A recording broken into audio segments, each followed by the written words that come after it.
எடப்பாடி பழனிசாமி அவர்கள் மாவட்ட செயலாளர்கள் மீது நடவடிக்கை எடுத்திருக்கிறார். பதவியை பறிச்சிருக்காரு. ஓபிஎஸ், சசிகலா இவங்க எல்லாம் ஒண்ணு சேர்ந்து டிடிவியோட அலைன்ஸ் இருந்தா கூட இந்த வெற்றியை தடுத்திருக்க முடியாது. ஸ்பீக்கர் நியாயமானவராக இருந்தா 15 நாளைக்குள்ள இவங்களை டிஸ்குவாலிஃபை பண்ணணும். ஆனா அதுக்கு முன்னாலே இவங்களை டிஸ்குவாலிஃபை பண்ணணும்னு எடப்பாடி ஸ்பீக்கர் கிட்ட பெட்டிஷன் கொடுக்கணும். எடப்பாடி கொடுக்கல. இதுல விஷயம் ஸ்பீக்கர் நேர்மையானவரா இல்லையான்றது செகண்டரி. கம்ப்ளைண்ட் பண்ண வேண்டிய ஒரு வெற்றிமையா கம்ப்ளைண்டே பண்ணல. ஒருவேளை 25 பேரை டிஸ்குவாலிஃபை பண்ணி எலெக்ஷன் வச்சு அவங்க ஜெயிச்சு வந்துட்டாங்கன்னா தாவேகா சார்பில் அவங்க நிக்கிறதுக்கு வாய்ப்புகள் இருக்கும். டிஸ்குவாலிஃபை பண்ணா இல்ல நாங்க தான் உண்மையான அதிமுகன்னுவாங்க. கவர்மெண்ட் கவுந்துனா இன்னொரு தடவை ஜெயிச்சு வருதுன்றது எல்லாருக்குமே அவ்வளவு ஈஸி கிடையாது. இப்போ somebody say people say that Vijay இப்போ டிஸ்மிஸ் பண்ணிட்டாங்க, விஜய் கவுந்துருச்சுன்னா அடுத்து யாரும் சரி விஜய்க்கு அதெல்லாம் அவ்வளவு ஈஸி கிடையாது. தீய சக்தி தூய சக்தி, ஒருத்தர் தீய சக்தி ஒருத்தர் ஊழல் சக்தின்னு வாய்க்கிழிய பேசிட்டு அவங்க வீட்டுக்கு போய் நீங்க நிக்கிறீங்க. அதுல பேரண்ட் லீடருக்கு விட்ட போகாம ரிபல் வீட்டுக்கு போறீங்க. லெப்டும் விசிகா ஐயுஎம்எல் எப்ப கவுப்பாங்கன்னு தெரியாது. அடுத்த தேர்தல் 6 மாசத்துக்குங்க. இந்த போட்ட கை மாய் இன்னும் காயில இந்த மை இன்னமும் இருக்கு. அதுக்குள்ள நீங்க போய் ஏடிஎம்கேட சேர்றீங்க. எந்த ஏடிஎம்கே ஊழல மூழ்கி முத்தெடுத்தவங்க. ஏன்னா இந்த ஓஎஸ்சின்றவங்க, நான் அதான் உங்களுக்கு சொன்னேன் 2 நிமிஷத்துக்கு முன்னால, ஓஎஸ்சின்றவங்க ஒரு பவர் சென்டரா எமர்ஜ் ஆயிடுறாங்க. பவர் சென்டர்ஸ் வருது நல்லது கிடையாது.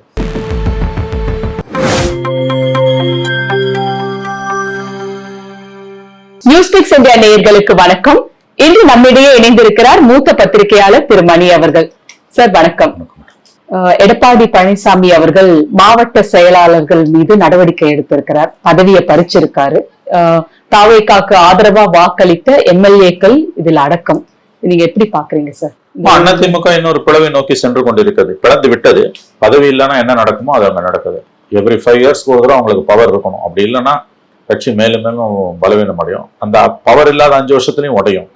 21, 26 ஓபிஎஸ் வெளியில போனாரு. இன்னும் சில பேர் வெளியில அனுப்பப்பட்டார்கள். அப்படி அவரால் அனுப்பப்பட்டவர் தான் இன்றைக்கு சபாநாயகராக இருக்கிறார் ஜெயசிட்டி பிரபாகரன். கிட்டத்தட்ட எல்லாரையும் வெளியில அனுப்பினார் எடப்பாடி பழனிசாமி.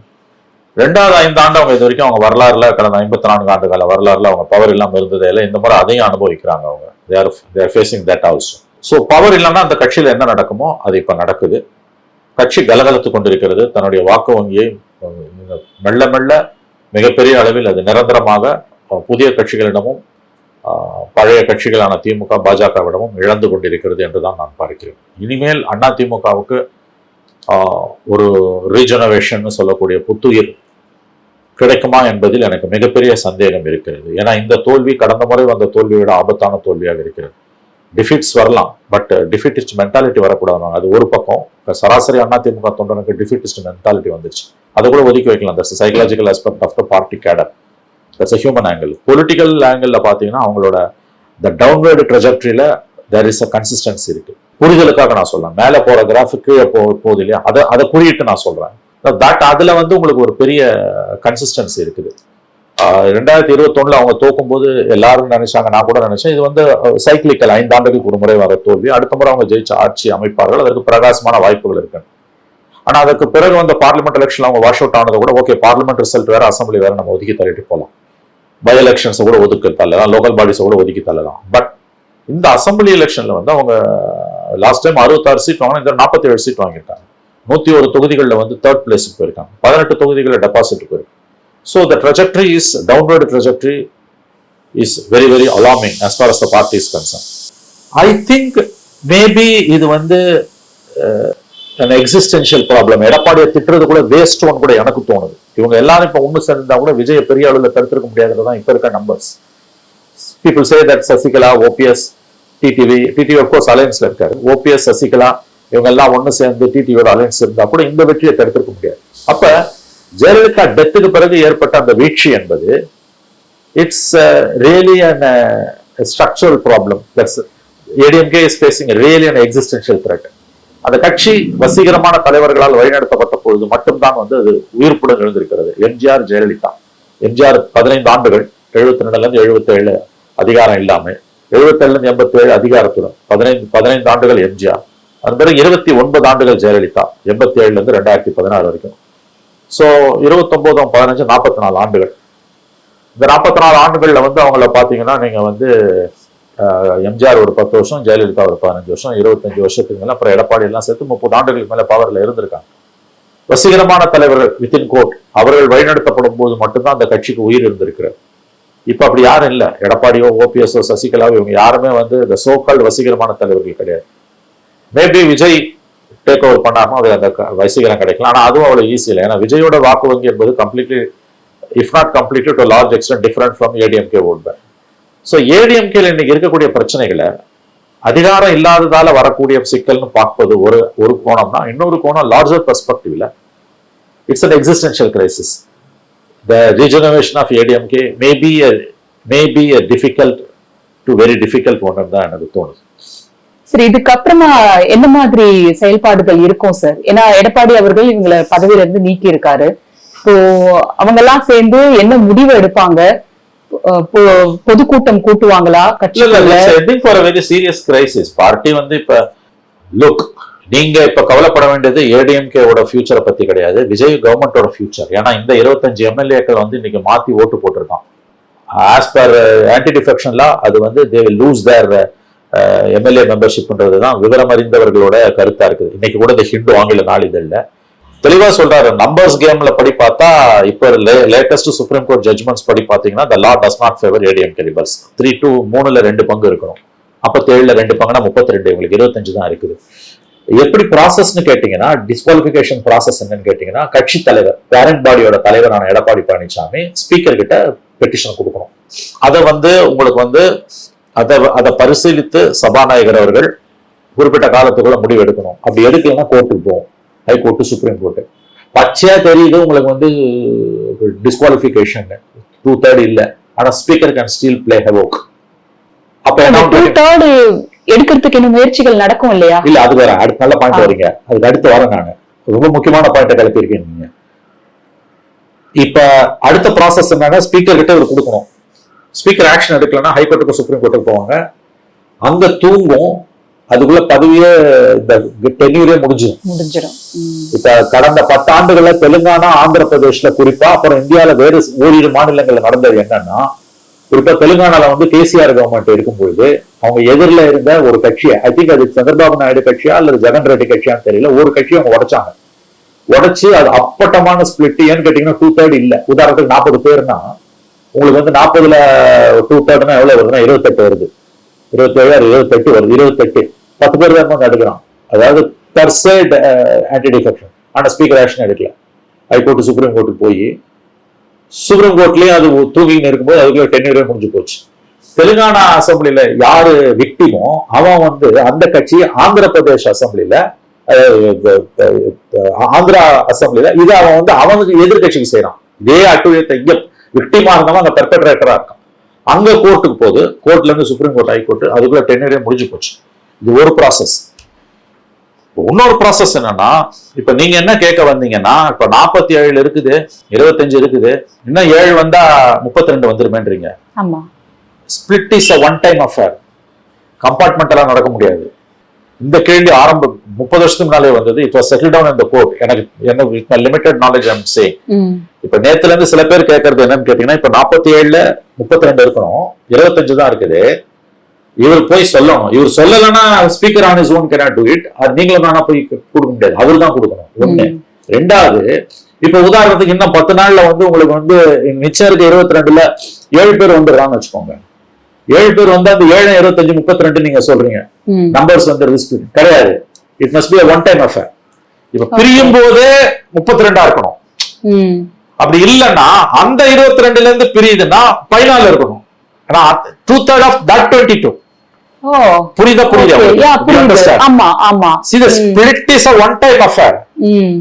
நீங்க வந்து part by part compartmentalize பண்ணி bit by bit you can't do it. You understand? Yes sir. எனக்கு தெரிஞ்சு நான் சொல்றேன், with my limited knowledge, this was settled down by the Supreme Court. ஏன்னா if my memory goes correct, 89ல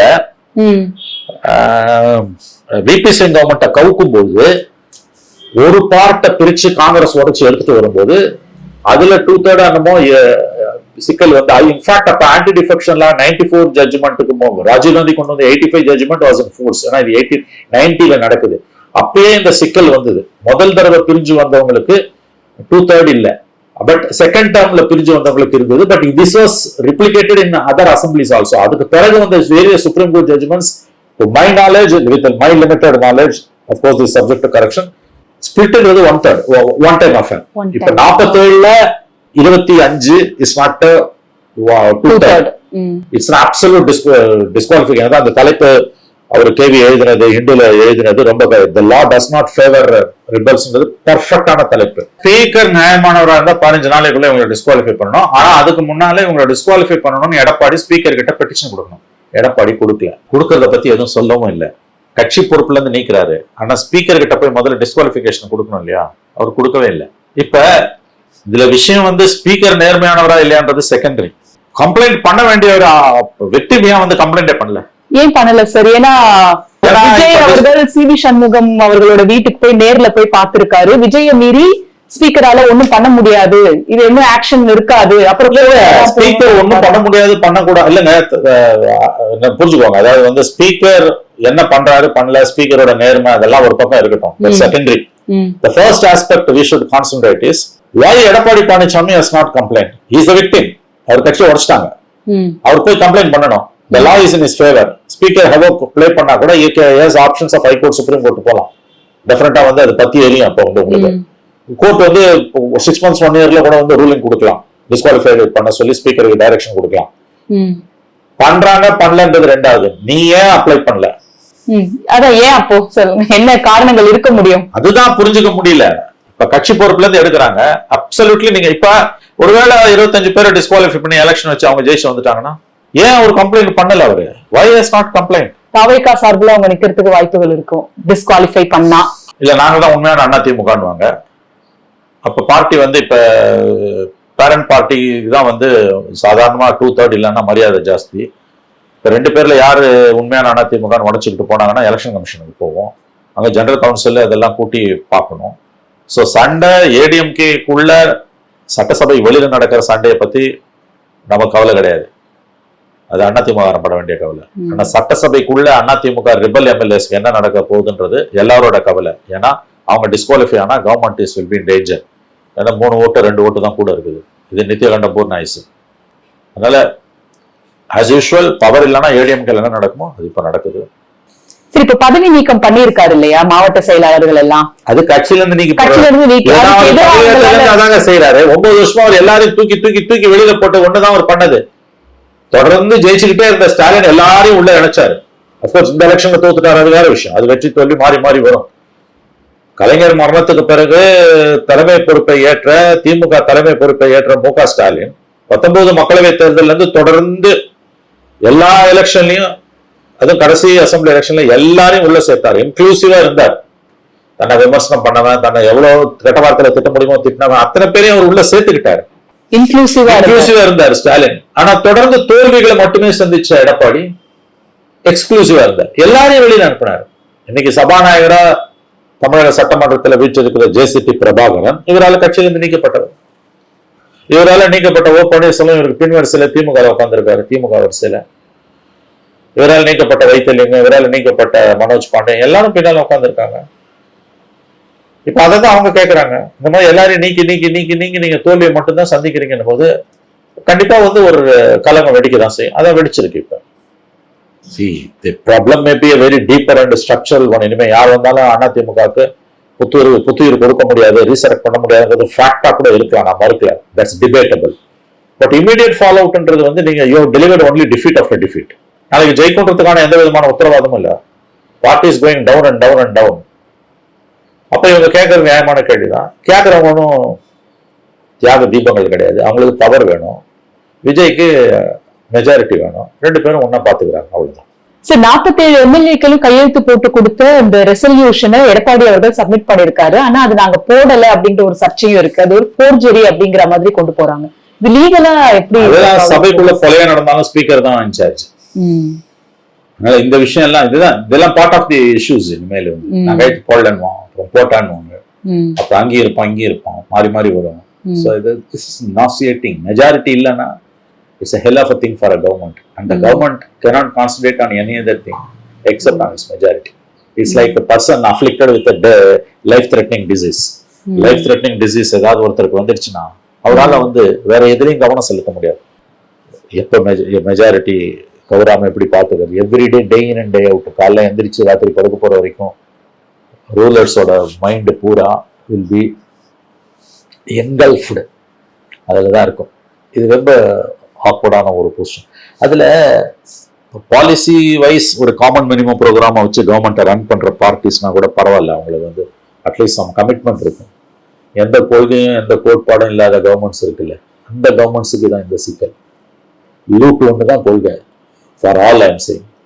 அப்போ அவன் withdraw பண்ணிட்டான்னு வச்சுக்கோங்க, government கவுந்துடும். Government கவுந்துதுன்னா இன்னொரு தடவை ஜெயிச்சு வருதுன்றது எல்லாருக்குமே அவ்வளோ ஈஸி கிடையாது. இப்போ somebody say people say that Vijay இப்போ டிஸ்மிஸ் பண்ணிட்டாங்க, விஜய் கவுந்துருச்சுன்னா அடுத்து யாரும் விஜய் அதெல்லாம் அவ்வளோ ஈஸி கிடையாது. Things may go ups and down. இப்போ இருக்கிறது கீழே கூட போகலாம், மறுபடியும் ஃப்ராக்சர் மேண்டேட் வரலாம். We don't know. அதனால இந்த காம்ப்ரமைஸ் எல்லாம் ஹார்ஸ் ட்ரேடிங் மாதிரி நடக்குது. அது வந்து எப்படி உங்களுக்கு சோ அந்த கையெழுத்து போட்டா 47 பேர் கையெழுத்து போட்டான், நான் போடலான்றான் 25 பேர். ஸ்பீக்கரோட ப்ரோரோகேட்டிவ் இது. அதை போய் ஃபோரன்சிக்கு அனுப்பிச்சுலாம் செக் பண்ண முடியாது. இது politics, it's not a criminal trial. Criminal ட்ரையலா இருந்தா ஹைதராபாத்ல சிபிஐ லேபுக்கு அனுப்பலாம், ஃபோரன்சிக் லேபுக்கு அனுப்பலாம். ஒரு லேபுக்கு அனுப்புறது 3 லேபுக்கு அனுப்பலாம், கிராஸ் செக் இல்ல ஃபாரினுக்கு கூட அனுப்பலாம். அதெல்லாம் இதுல பண்ண முடியாது. Because this is basically the problem is political in nature. Constitutional issues, legal issues இன்வால்வ்டா இருந்தாலும் the issue is basically political in nature. அடிப்படையில் இது ஒரு அரசியல் பிரச்சனை. அப்ப அரசியல் தீர்வு தான் நிரந்தர தீர்வு. அப்படி வரும்போது what is politics? Art of possible and compromise and compromise and compromise. தீய சக்தி, தூய சக்தி, ஒருத்தர் தீய சக்தி ஒருத்தர் ஊழல் சக்தின்னு வாய்க்கீழிய பேசிட்டு அவங்க வீட்டுக்கு போய் நீங்க நிக்கிறீங்க. அதுல பேரண்ட் லீடருக்கு விட்ட போகாம ரிபல் வீட்டுக்கு போறீங்க. அவர் ரொம்ப செலக்டிவா தான் போயிருக்காரு சார். ராமதாஸ் அவர்களை பார்க்கல, ராமதாஸ் ஊர்ல இருக்காரு, அதனால. ஆமா, கரெக்ட், இது நல்ல பாயிண்ட். ராமதாஸ் கிட்ட எம்எல்ஏ இல்ல. நாளைக்கு அன்புமணியோட 4 எம்எல்ஏ தேவைப்படலாம். அதே மாதிரி நேற்று அவங்க வந்து நியூட்ரலா இருந்துட்டாங்க. நியூட்ரலா இருக்கிறதுன்றது it's an indicator. Look, will do, will have business, will talk. எனக்கு இது தேவை, நீங்க அதை கொடுத்தீங்கன்னா வில் டாக். எதுக்கு அவங்க வந்து வாக் அவுட்டும் பண்ணல, எதிர்த்தும் ஓட்டு போடல. பிஜேபி அதுதான் ஹவுஸ்ல இருந்துகிட்டு BJP doesn't want to topple this government. அவங்க ஆங்கிள் பார்த்தா அவங்க ஏத்து ஓட்டு போட்டிருக்கணும். கொள்கை எதிரின்னு போய் பேசின விஜய்க்கு எதிராக பிஜேபி ஓட்டு போட்டிருக்கணும். ஏன் ஓட்டு போடல? They don't want Vijay to be pushed into the other side. ஏன் பாமக 4 எம்எல்ஏ வச்சுட்டு ஏன் போடல? அவங்களுக்கு ஃபியூச்சர் ஆப்ஷன்ஸ் இருக்குது. அதே தான் இவரும்.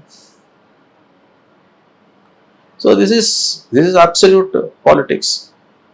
இது வந்து இந்த 25 பேர் டிஸ்குவாலிஃபிகேஷன் ஆக மாட்டாங்கன்னு கன்ஃபார்மா தெரிஞ்சிடுச்சுன்னா there will be some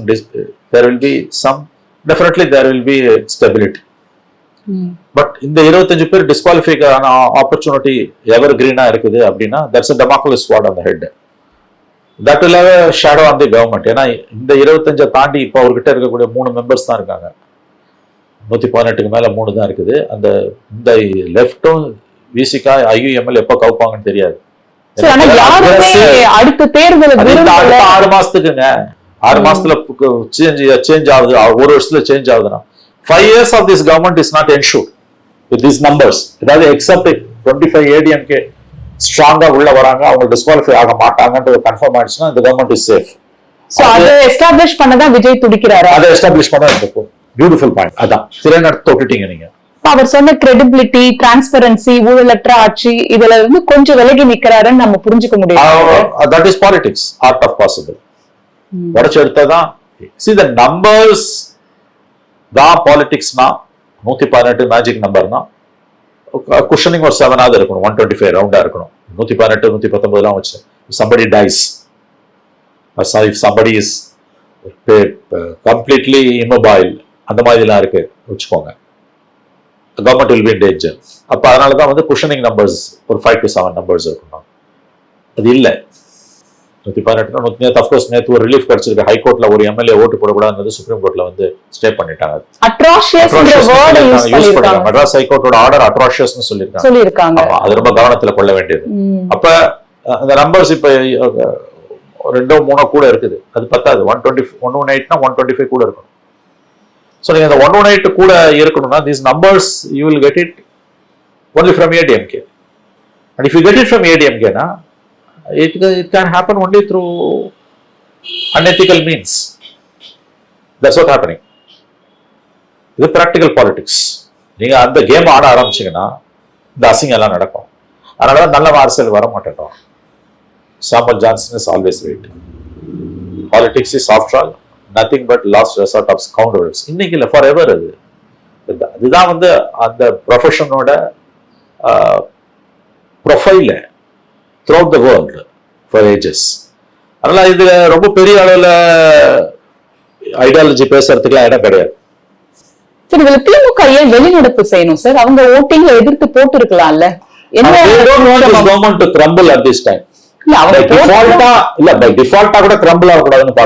கொஞ்சம் இமேஜ் கான்சியஸ் இருக்கு அவங்களுக்கு. மக்கள் மத்தியில வந்து நாங்க இந்த கவர்மெண்ட் 6 மாசம் பொறுத்து இந்த பெருந்தன்மை இருக்காது. ஐ சேலஞ்ச் யூ நவ். இப்ப நான் உங்களை சேலஞ்ச் பண்றேன். 6 மாசம் பொறுத்து வேற ஒரு பொலிட்டிக்கல் கிரைசிஸ் வரும்போது confidence motion, no confidence motion once move பண்ணி எக்ஸ்ட்ரா 6 monthsக்கு மூவ் பண்ண முடியாது. Government is safe for next 6 months at least. 6 months பொறுத்து by the end of the year or by January, நம்ம beginning of next year, இதே ஒரு ஏதோ சீரியஸ் பொலிட்டிக்கல் கிரைசிஸ் வருதுன்னும் போது confidence motion, no confidence motion move பண்றாங்கன்னா DMK will vote against the government. Mark my words. அப்ப இந்த பெருந்தன்மை அவங்களுக்கு இருக்காது. And whenever the Vijay is in trouble in future after 6 months, DMK will go hammer and tongue against Vijay. He is his arch political enemy. இந்த தடவை பண்ணது வந்து கொஞ்சம் இமேஜ் கான்சியஸ் இருக்கு. Nobody wants the election. Nobody wants election. Vijay நான் resign பண்ணிட்டு போனா கூட இவங்க கையை பிடிச்சி உட்கார வச்சுக்குவாங்க. ஏன்னா யாரும் எலெக்ஷனை ஃபேஸ் பண்ண தயாரா இல்லை. எவ்வளவு பணத்தை செலவு பண்ணிட்டாங்க. பணத்தை கம்மியா செலவு பண்ணி ஜெயிச்சது Vijay. DMK spent few thousand crores, ADMK spent several hundred crores. இன்னொரு தடவை யாரும் அதை செய்ய மாட்டாங்க. ஏன்னா அப்பயும் ஃபிராக்சர் மேண்டேட் வரும். அதனால as of now the government is safe, but the permanent stability of the government depends on how managing the 25 MLAs, ADMK MLAs. அவங்க தலையில தொங்குற அந்த கத்தி இருக்கு, டிஸ்குவாலிஃபிகேஷன் கத்தி, அது வந்து பர்மனண்டா ரிமூவ் ஆகுது. தேர் சேஃப். ADMKல அவங்களுக்கு எதிராக மூவ் பண்ண மாட்டாங்க அப்படின்னு ஒரு வியூ வருது. அதுல இன்னும் கொஞ்சம் பேர் உடஞ்சு வரான். அது டிஸ்குவாலிஃபை ஆனாலும் குறைஞ்சு வரும்போது பொலிட்டிக்கலா வந்து அவங்க வந்து parties against Edappadi and with விஜய்னும் போது டைரக்டா அவங்க போய் ஸ்பீக்கர் கிட்ட கேட்கலன்னும் பொழுது the government is safe. But as of now, it is a temporary relief, not a permanent relief. இப்ப எல்லாரும் சேர்ந்து எடப்பாடி அவர்கள் தான் வந்து இதுக்கு பொறுப்பாக்குறாங்க. தோல்வியாகட்டும் எல்லாவற்றிற்குமே அவர் தான் காரணம். அவர் அனுசரிச்சு போகல ஆரம்பத்துல இருந்தே. தலைமை பண்புல நிறைய குறை இருக்கு அப்படிங்கிறாங்க. அதை நீங்க எப்படி பாக்குறீங்க?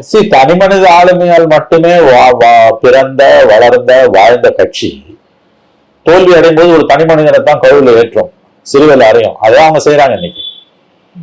என்ன கொள்கை, என்ன கோட்பாடு அந்த கட்சிக்கு? ஒரே கொள்கை திமுக எதிர்ப்பு, ஆன்டி DMK. கருணாநிதி தீய சக்தினாரு எம்ஜிஆர். காலப்போக்கில் திமுக தீய சக்தின்னு ஜெயலலிதா மாத்தினாங்க. அவ்வளவுதான்.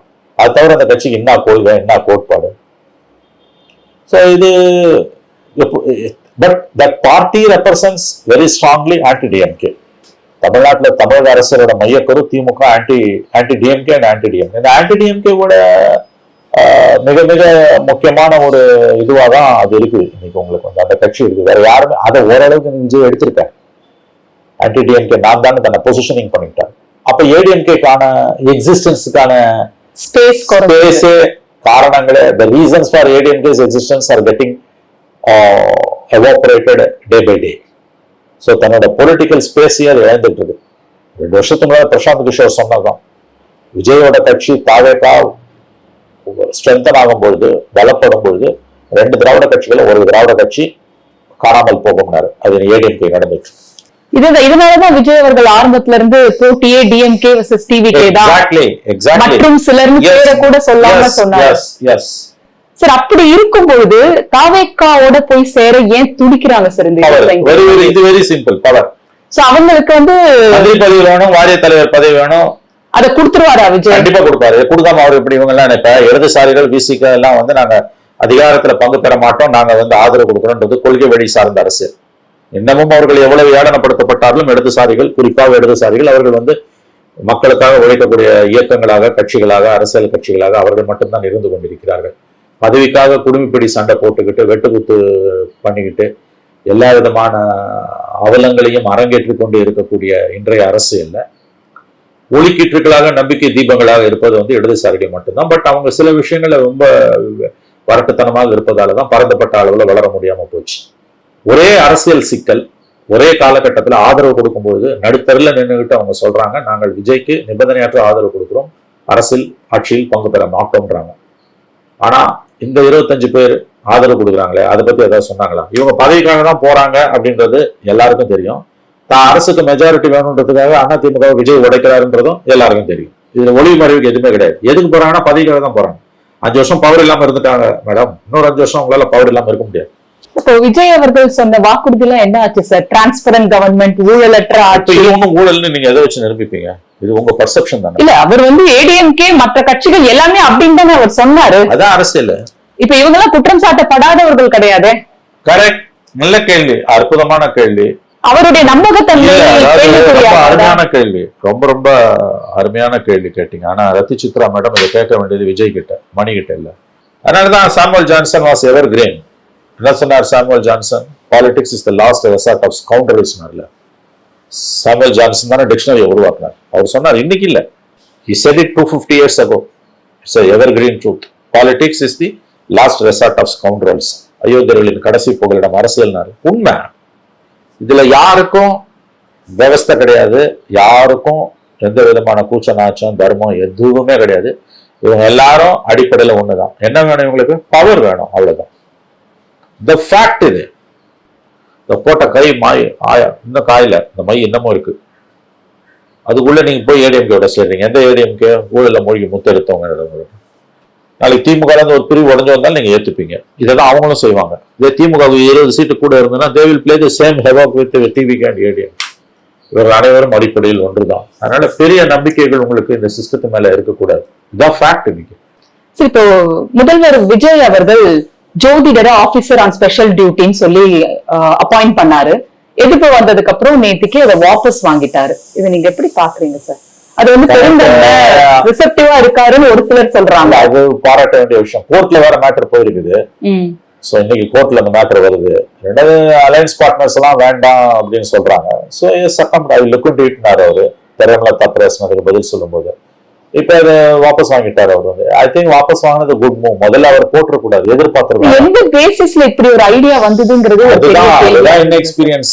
உங்களுக்கு ஆசை கூட இருக்கலாம், தட் பர்டிகுலர் பர்சன் மேல உங்களுக்கு ஒரு அஃபினிட்டி இருக்கலாம், அவரை கூட வச்சுக்கணும் நீங்க நினைக்கலாம். தப்பு கூட கிடையாது, அது கொஞ்சம் லீகலா ஒன்றும் தப்பெல்லாம் கிடையாது. பட் தமிழ்நாட்டில் இருக்க பொலிட்டிக்கல் கிளைமேட்ல நீங்க ஒரு அஸ்ட்ராலஜரை கொண்டு வந்து ஓஎஸ்டின்றது கவர்மெண்ட் ஆஃப் தமிழ்நாடோட சம்பளம், officer on special duty, which is a very crucial post. சிஎம்ஓல சீஃப் மினிஸ்டர் ஆஃபீஸ்ல வந்து சிஎம் செக்ரட்டேரியட்ல அவர் தான் வந்து கீ பர்சன். அந்த இடத்துல நீங்க ஒரு ஜோசியரை கொண்டு வரீங்கன்றது ரொம்ப டேஞ்சரஸான. இந்த சென்ஸ் டேஞ்சர். இந்த பார்ட்டிஸ் ஐடியாலஜிக்கலா ஸ்ட்ராங்கா இருக்க பார்ட்டிஸ் அப்போஸ் பண்ணுவாங்கன்றதை அவர் புரிஞ்சிருக்கணும். That's inexperience. அது இன்எக்ஸ்பீரியன்ஸ். ஆனா ஒரு வெல்கம் திங் என்னன்னா, உடனே தவறுகளை திருத்திக்கிறார் அவர். அது வந்து நம்ம வாட்ச் பண்ணணும். அது so is ready to mend his ways. எனக்கு தனக்கு தெரியாதுன்றது அவருக்கு தெரியுது. அதனால is ready to change his decisions போது அவர் தெளிவா இருக்காரு. தனக்கு தெரியாததுன்னு ஒருத்தருக்கு தெரிஞ்சதுன்னா அவன் ஜெயிச்சுடுவான். அதுதான் நடக்குது. இப்ப இந்த post of officer on special டியூட்டின்றது வந்து ரொம்ப ரொம்ப கான்ட்ரவர்ஷியலான ஒரு போஸ்ட். அது எப்ப நடக்கும்னு கேட்டீங்கன்னா, வெளியில இருந்து ஒரு ஆள் சிஎம் செக்ரட்டேரியட்ல முதலமைச்சரோட தலைமை அலுவலகத்துல இருக்கக்கூடிய அதிகாரிகள் செய்யாத அல்லது செய்ய முடியாத அல்லது அவங்க மேல நம்பிக்கை இல்லாம, குறிப்பா சொன்னா எக்ஸிஸ்டிங் அபிஷியல் செட்டப் மேல நம்பிக்கை இல்லாத ஒருவர் தான் ஆபீசர் ஆன் ஸ்பெஷல் டியூட்டின்னு ஒருத்தர் கொண்டு வருவாங்க. இருக்கக்கூடிய மற்ற அதிகாரிகள் மேல எல்லாம் உங்களுக்கு அவ்வளவு கான்பிடன்ஸ் இல்லை. அதுல ஓஎஸ்டியை வந்து நீங்க வந்து இருக்கிற ஒரு ஆபீசர்ல இருந்து ப்ரொமோட் பண்ணி கொண்டு வந்தா கூட அதுல சிஸ்டத்துக்குள்ள ஒரு ஸ்டெபிலிட்டி இருக்கும்.